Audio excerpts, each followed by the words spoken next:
inshallah, later on.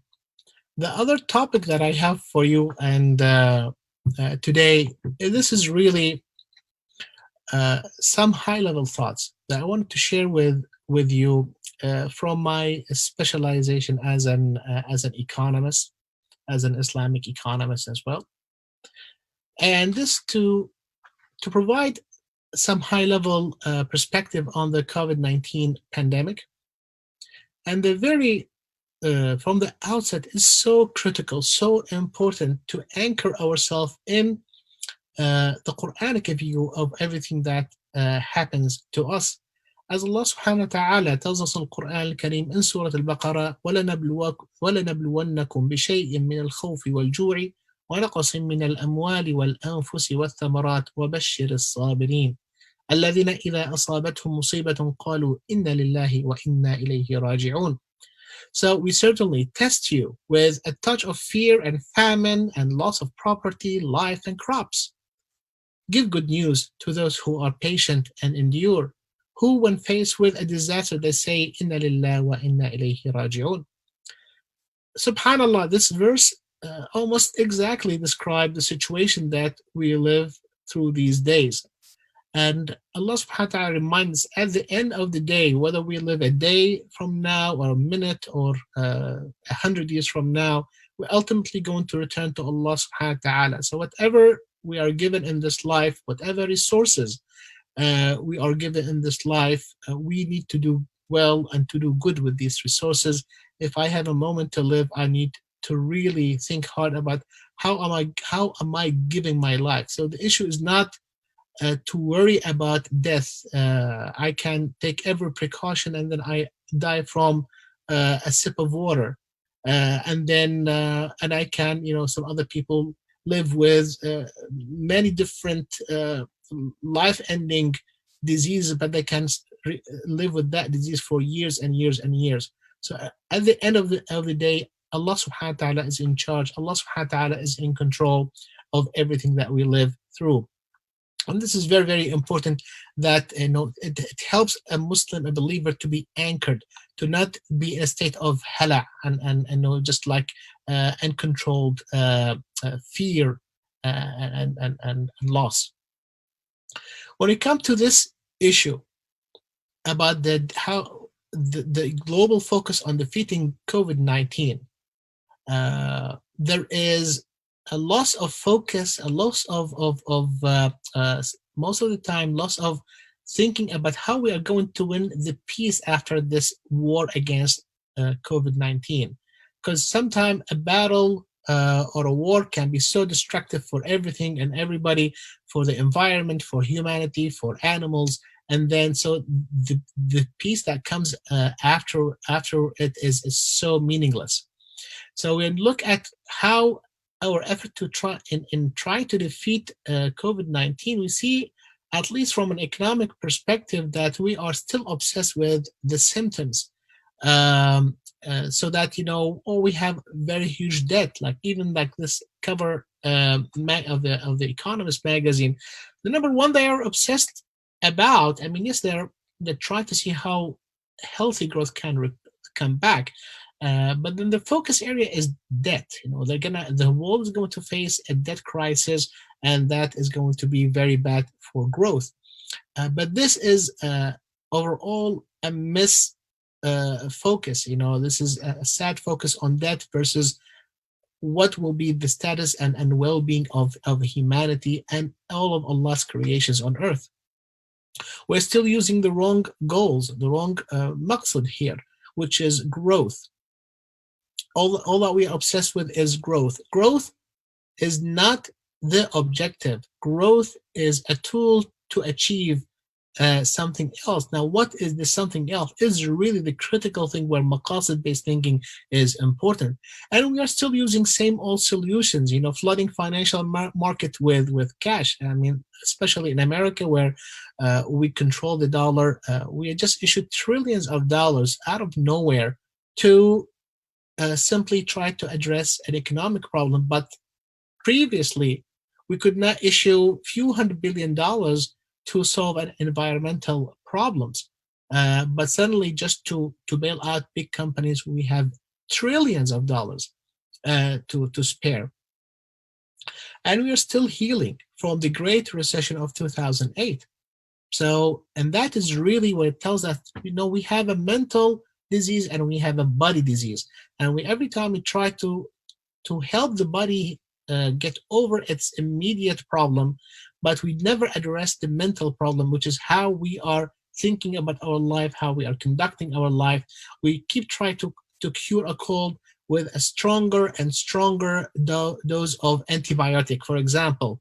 But we don't say, well, if you change our lifestyle, then we can have a healthier lifestyle, and then we don't need to have that antibiotic. So as a result, what's happening is that we keep getting the same disease and again and again and again, but every time we have to provide stronger and stronger medicine, stronger and stronger dose of antibiotic, which is really, unfortunately, just make our tools, our solutions obsolete over time. So we have old problem-solving tools may no longer be relevant.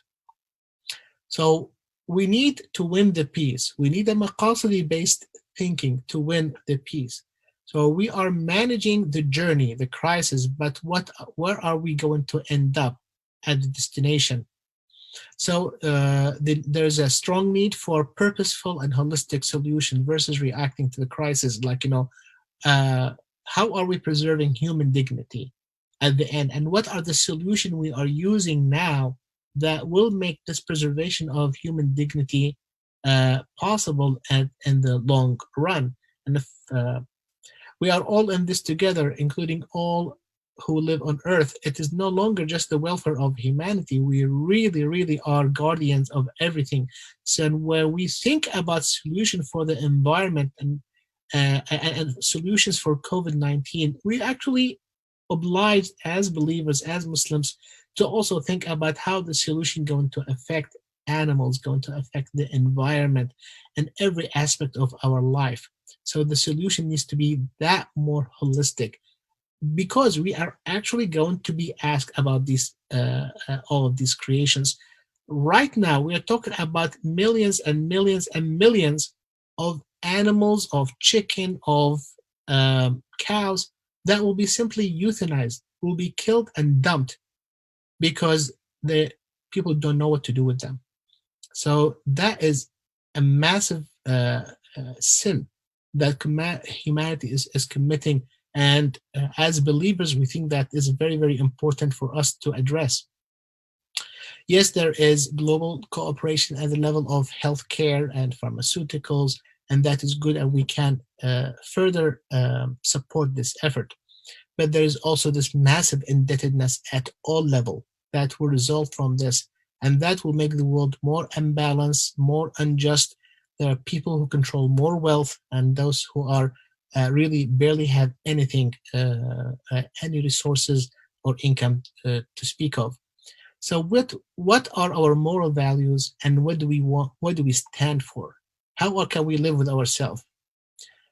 And here I want to give you a quick example from our energy versus the environment. Allah subhanahu wa ta'ala tells us in the Quran al-Kareem, أَرَأَيْتُمُ النَّارَ الَّتِي تُورُونَ أَفَرَأَيْتُمُ النَّارَ الَّتِي تُورُونَ أَأَنْتُمْ أَنشَأْتُمْ شَجَرَتَهَا أَمْ نَحْنُ الْمُنشِئُونَ نَحْنُ جَعَلْنَاهَا تَذْكِرَةً وَمَتَاعًا لِلْمُقْوِينَ فَسَبِّحْ بِاسْمِ رَبِّكَ الْعَظِيمِ. Allah subhanahu wa ta'ala is asking us to declare Allah His glory in relationship to energy, in relationship to this fire that we see, this fire that we light, which all comes back to this origin from trees, from fossils that Allah subhanahu wa ta'ala put on earth. And Allah subhanahu wa ta'ala, نحن جعلناها تذكرة ومتاعا للمقوين. And all this energy is to remind us, to anchor us into He who created this energy.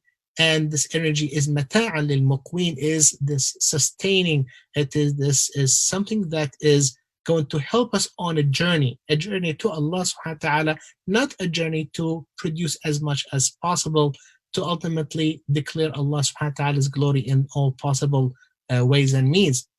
So what humanity faces is that we have this, Allah subhanahu wa ta'ala has given us this very, very tough test, that oil is so cheap. In America, we were offered to be paid $40 just to take a barrel of oil. This is how cheap oil became. On the other hand, because of the COVID-19, many cities finally experienced clear sky. Finally. And that was an amazing experience, because after decades and decades, there are cities who lost any sense of what does it mean to live a clean life. So this was a challenge to humanity to do what is right. And when we think when you ask what is right, is it right to have animals that looks like that, or is it better to have clean environment? So the right choice is obvious for those with healthy conscience, with clear fitrah, and sometimes we lose that.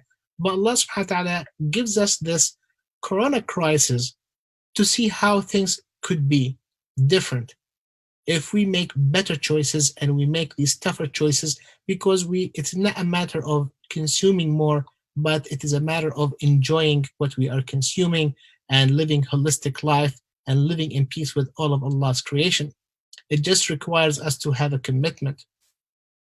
So alternative Maqasidi consideration here is that we have key elements to reforming and improving our response is to identify the general Maqasid of Islam and the subject area based on the holistic research of Quran and Sunnah.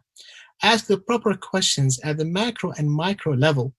What is the current economic policy versus how we want it to be at the large level, at the level of the country, as well as the level of the individual. Each pro or con argument needs to be examined rigorously according to its various applications and implications. And here to give you very quick 2 examples of this micro and macro. Allah subhanahu wa ta'ala tells us in the Quran al-Kareem, وَابْتَغِ فِيمَا أَتَاكَ اللَّهُ الدَّارَ الْآخِرَةَ وَلَا تَنْسَ نَصِيبَكَ مِنَ الدُّنْيَا وَأَحْسِنْ كَمَا أَحْسَنَ اللَّهُ إِلَيْكَ وَلَا تَبْغِ الْفَسَادَ فِي الْأَرْضِ إِنَّ اللَّهَ لَا يُحِبُّ الْمُفْسِدِينَ. So in this foundational verse, Allah subhanahu wa ta'ala describes, all of how a believer looks at the resources he has on this earth. That is ultimately is to seek Allah's pleasure in the hereafter, while partaking and enjoying this life and contributing to this life, and while also being good, just like as a test of being good to everybody around you, just like Allah has been good to us, and then not to spread mischief on earth. So this mischief is really what is destroying this earth.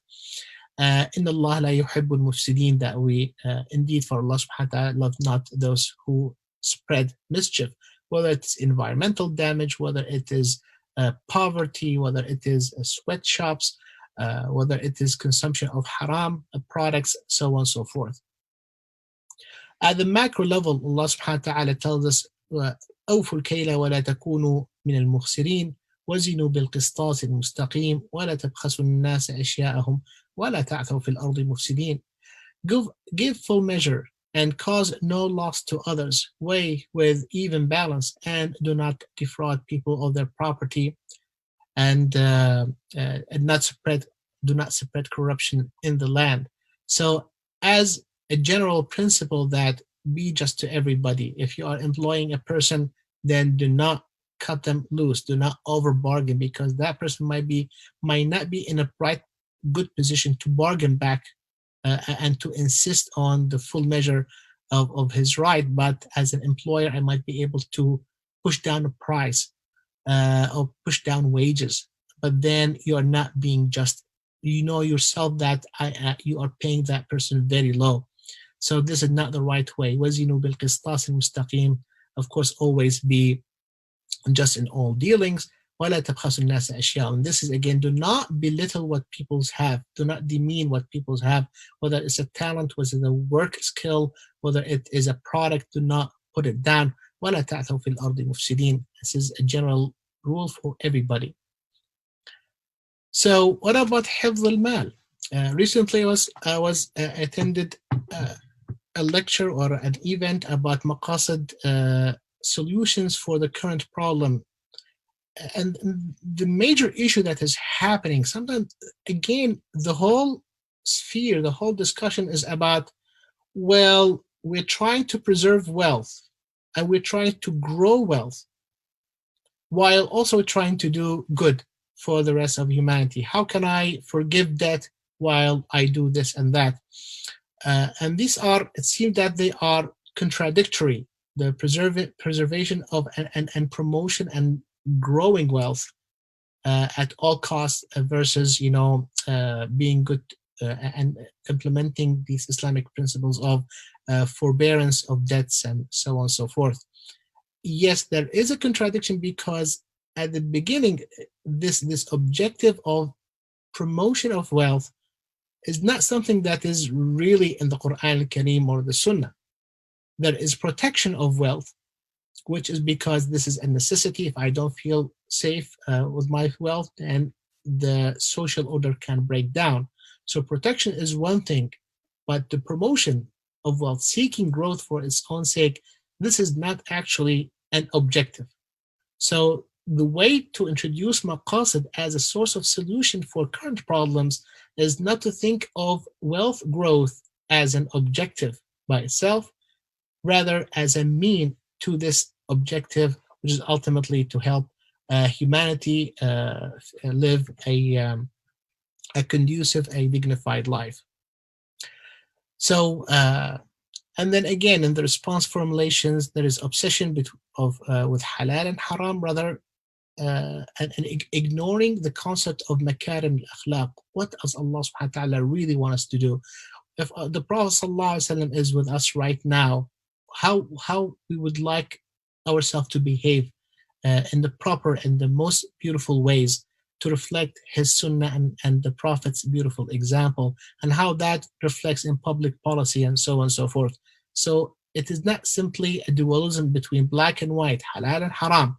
It is what is the best set of action. How can I prove myself to be a great and wonderful servant of Allah subhanahu wa ta'ala? And then, and in conclusion, I would like to say that the size of the challenge that we face as an ummah and as a humanity, it is really way, way beyond the COVID-19. So we need to be ready for these other challenges. COVID-19 will be nothing, will be absolutely a very tiny problem compared to human cloning and creating genetically enhanced humans, machine enhanced humans, and so on and so forth. That will be a massive, massive challenge that humanity is facing going forward.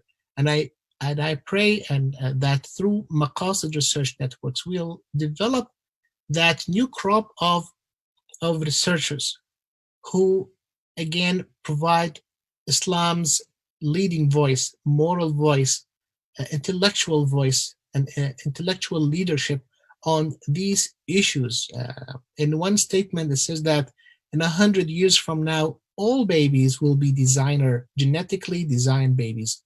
That's the statement. That's where one thought leader think that humanity will end. Well, that is a very, very strong statement, and we want to have at least the tools ready in place to deal with these challenges and to know it's not simply a halal and haram question. It is where should we be as a humanity, where we should be as Muslims.